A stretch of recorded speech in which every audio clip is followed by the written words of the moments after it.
Living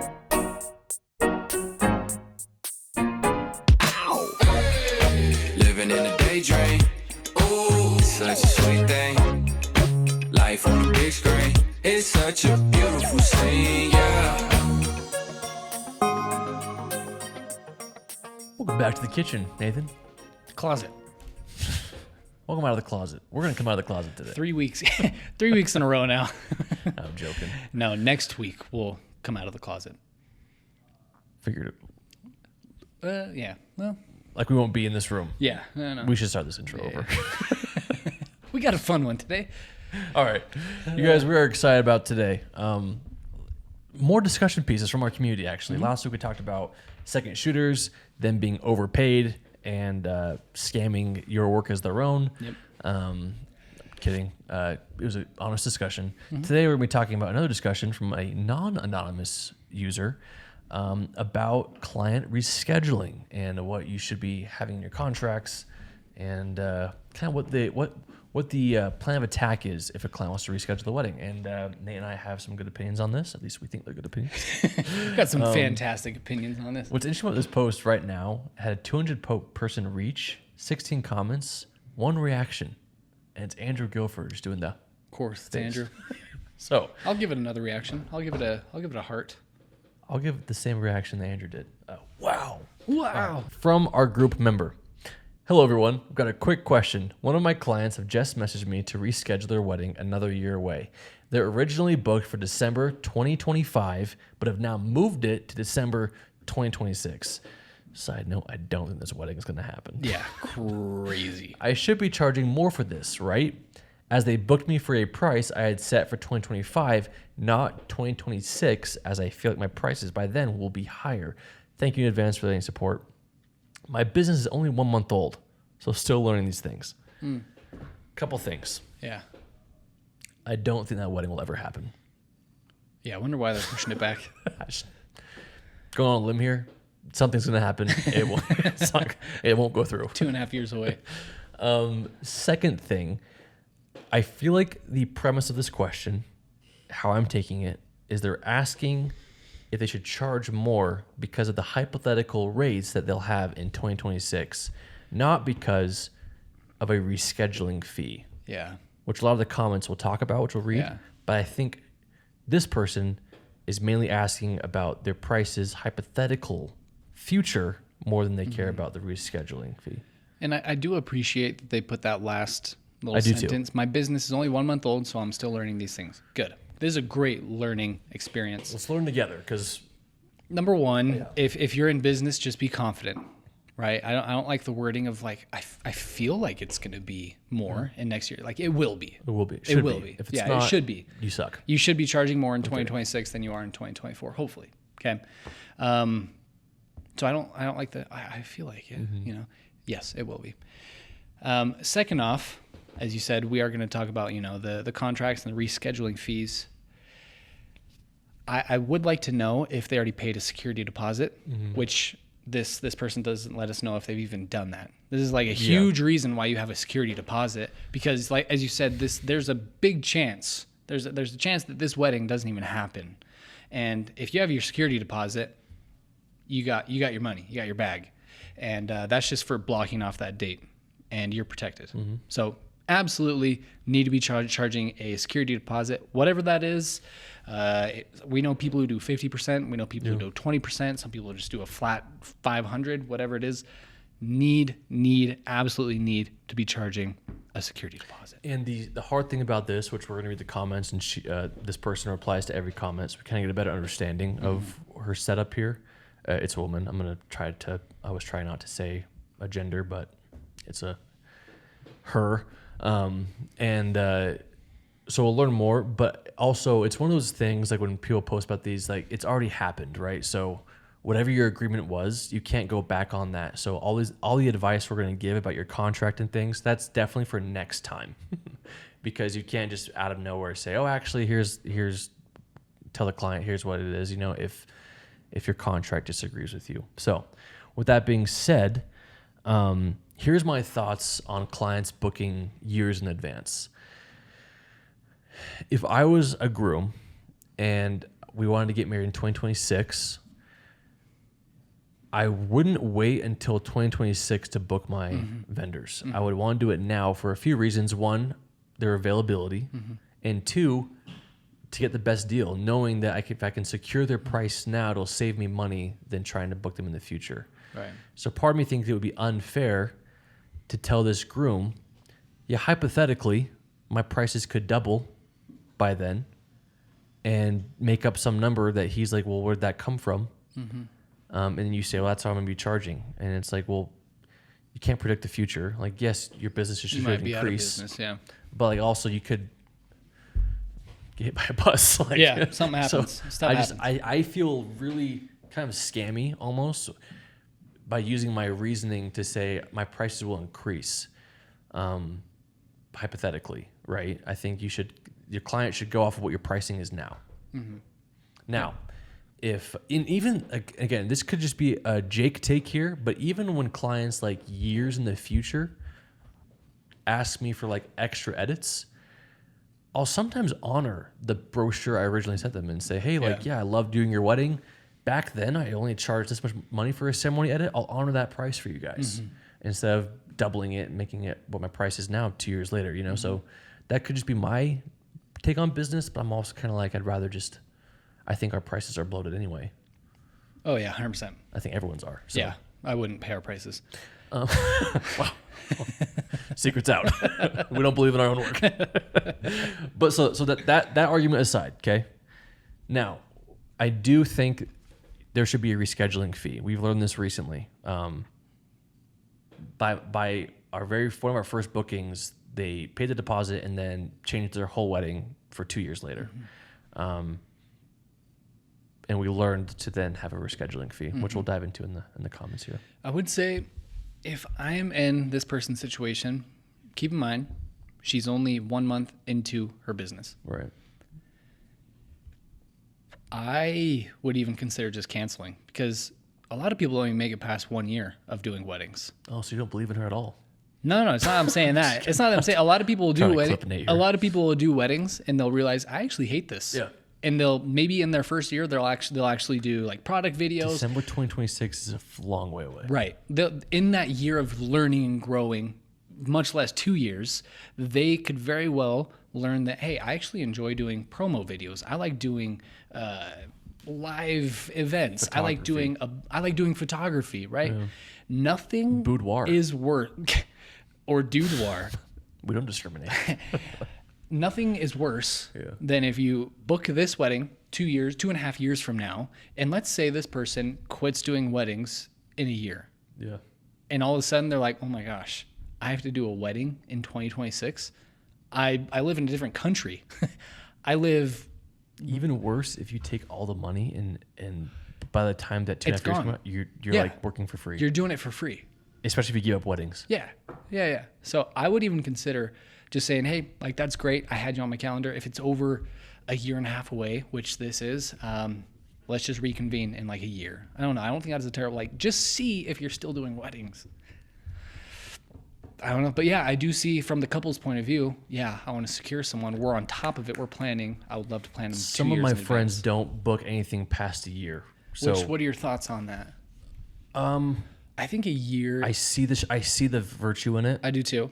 I think it depends on when. So if it's like a November, this November, if someone's like, I have a spring 2026 wedding, it sounds far away, but it's really just a little over a year away. Yeah, I would say like the cutoff is like a year and a half. So I would probably book weddings up until right now in June or July of, I guess, August. You'd say I would probably book up until January. Later next year, like end of December. Beginning I would not of January. book 2026 until probably this December. So about a year and a half. Anything over like a year and a half away, it's like, yeah, maybe we should talk later. But I think there's virtue also in just saying, hey, like 2026, here's your deposit back.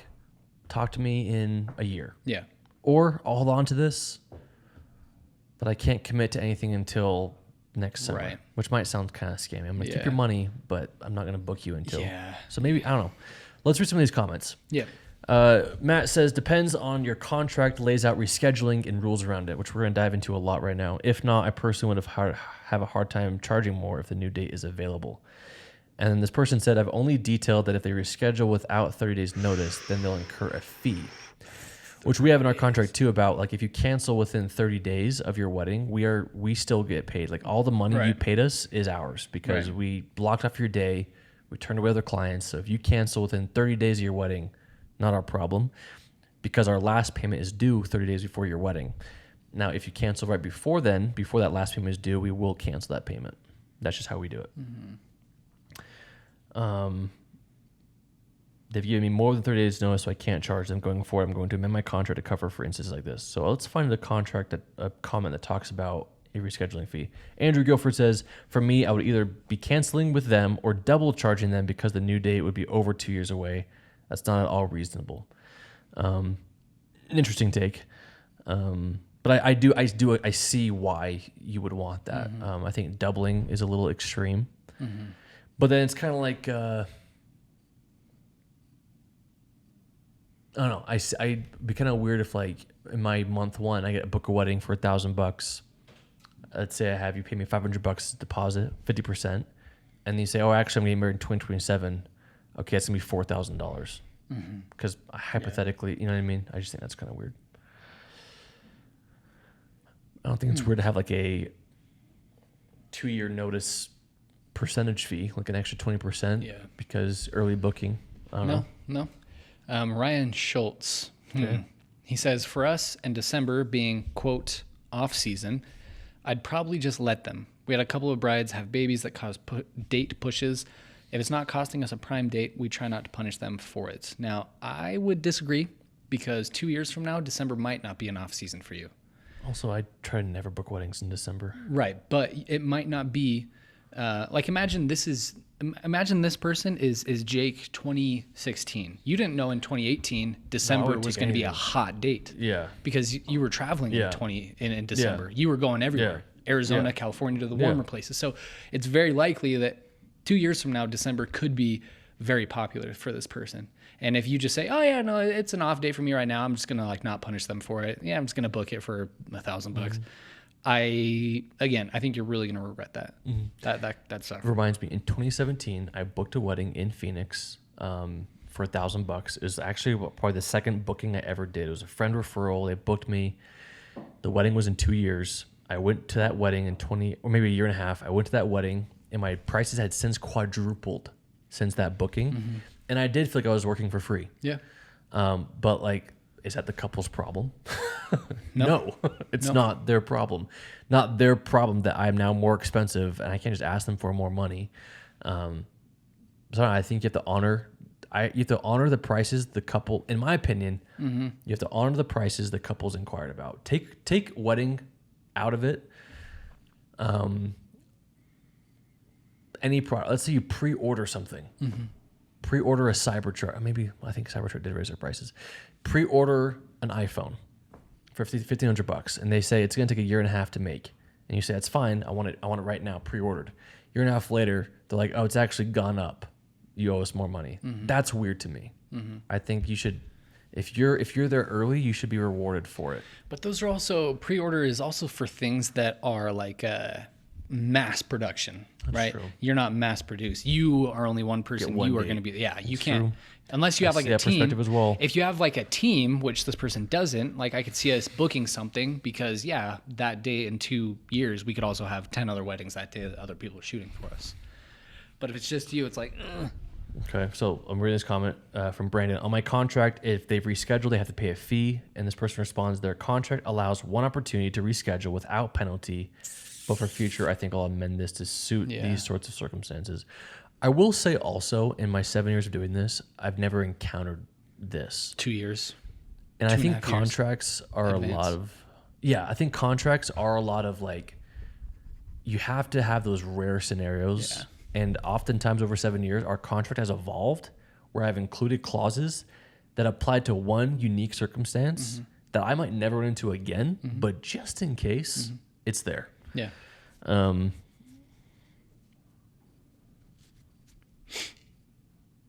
Totally reasonable to charge more for the rescheduled event and totally possible that you could and should be charging more in 2026. Which you should. I think you should make your decision in context to where your business is at at presently? I'm assuming you're probably not charging a lot. An additional fee could incentivize your customer to look elsewhere. I think you would need to weigh the pros and cons of an additional 50% to 20% worth potentially losing the wedding. I do also think don't be seduced by needing cash now if you're really not committed to it for 2.5 years later. Yeah.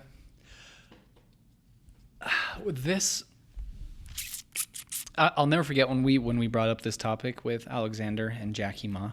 They were talking to us about how we take our payments, and it's like, oh yeah, we take a security deposit, and then we break up their payment into like a percentage. Like the last one comes a month before the wedding, and they were just like, yeah, no, no. Interesting.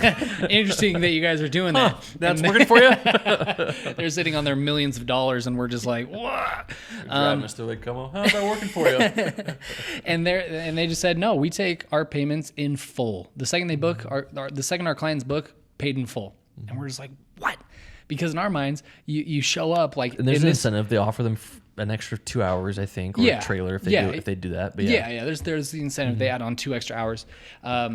But in our minds, we're like, we would never do that because in our experience, when we do that, you feel like you're working for free. And to that, they were just like, that's your problem. Literally said that to us. Yeah. That's your problem that you feel like you're working for free, because if you're not treating every wedding that you book as a marketing tool, if you're not taking that wedding and then booking more weddings from that wedding, then that's on you.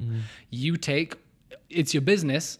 It's business. So it's all about cash flow. So the second the couple books, whether it's $4,000 or $40,000, you take that $4,000 and you put it into things. You invest it into running ads. You're running sales throughout the year to get more brides or to get more sales from those brides. And it was just like a new system they had for us, because if you were to apply their system to this bride, so like let's say this person books them for $2,000, $3,000. Let's say $3,000. In the following 2 years, you can now add this bride and groom to an email list, and you can run specials saying, hey, like, it's Valentine's Day for only $500. Yeah. You can add on to your couple, your package, an extra FOMO edit or whatever. Yeah. So it's very likely in the next 2 years, you could make your booking price go from $2,000 to $4,000 without raising your prices, but still getting more out of it. Yeah. I would honor the original agreement. I wouldn't charge them more. Maybe a rescheduling fee, but I would say, in 2 years, I'm going to book this wedding because the client is wanting to come early and get this wedding in their books. In 2 years, when the wedding is 6 months away, I'm going to pitch them extra edits, maybe a second shooter, just more value. So that way my business can maintain cash flow and I'm not feeling like I'm working for a third of my usual rate this year. It's like, well, then just upsell them, right? And if you can't, join Alexander Ma's sales coaching program, because you should be. Yeah, I don't know. It's it's different. It's different. I don't think I'd ever book a 2026 wedding. I think not 2.5 years. We would do that is around Christmas this year. Yeah. Maybe November. Yeah. And only if it's like in the spring of 2026. Yeah. But then second January hits, I'm probably opening up 26. I would also say, like, start thinking about building a team, because it's very likely that you'll get another inquiry for that date if you're still in business, and you need it's awesome to be able to book a wedding and hire someone and still make cash. Like, you can't regret this, right? No, it's not the client's problem. You can't regret it, and you can't show up to their wedding put out that you're there. They don't deserve that. Right. It's like what Nate's saying. Like, you can't, if you commit to this now, you got to be all in, because if a booking comes around in 2026 for that December and you're charging 3 times as much and the deposit alone is more than the entire budget of the original wedding, you got to be able to stand your guns and either tell the new client, hey, my team will be there. I've already made a commitment to be somewhere else, because when I booked this couple, I didn't have a team and I need to be there because that was our agreement. I have to make other plans with future clients if you want to book that same date again, but you got to honor. That's what this business is built on, is honor and trust. Tell yourself you're not going to be mad at yourself when you get another inquiry for that date. One bad review could destroy everything you built. Well, my camera is at 0 bars. All right. So we should probably end this before. Wrap it up. Let's wrap it up. You guys, this is a quick episode. This was talking about rescheduling fees. and the do's and don'ts. And if you have any questions or comments about that, let us know in the comments below, and we'll see you in the next one. We'll see you in Europe.